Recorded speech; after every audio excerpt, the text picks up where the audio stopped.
Hello everyone. Today we talk about how to fix the app of Blinkist. You will go to settings.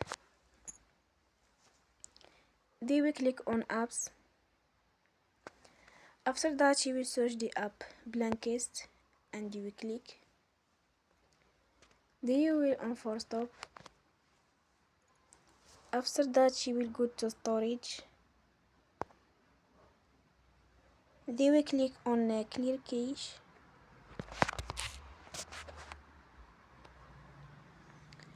In the end,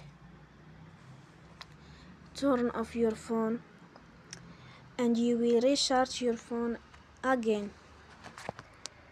Don't forget to support us by like and subscribe. See you next time and thank you for watching.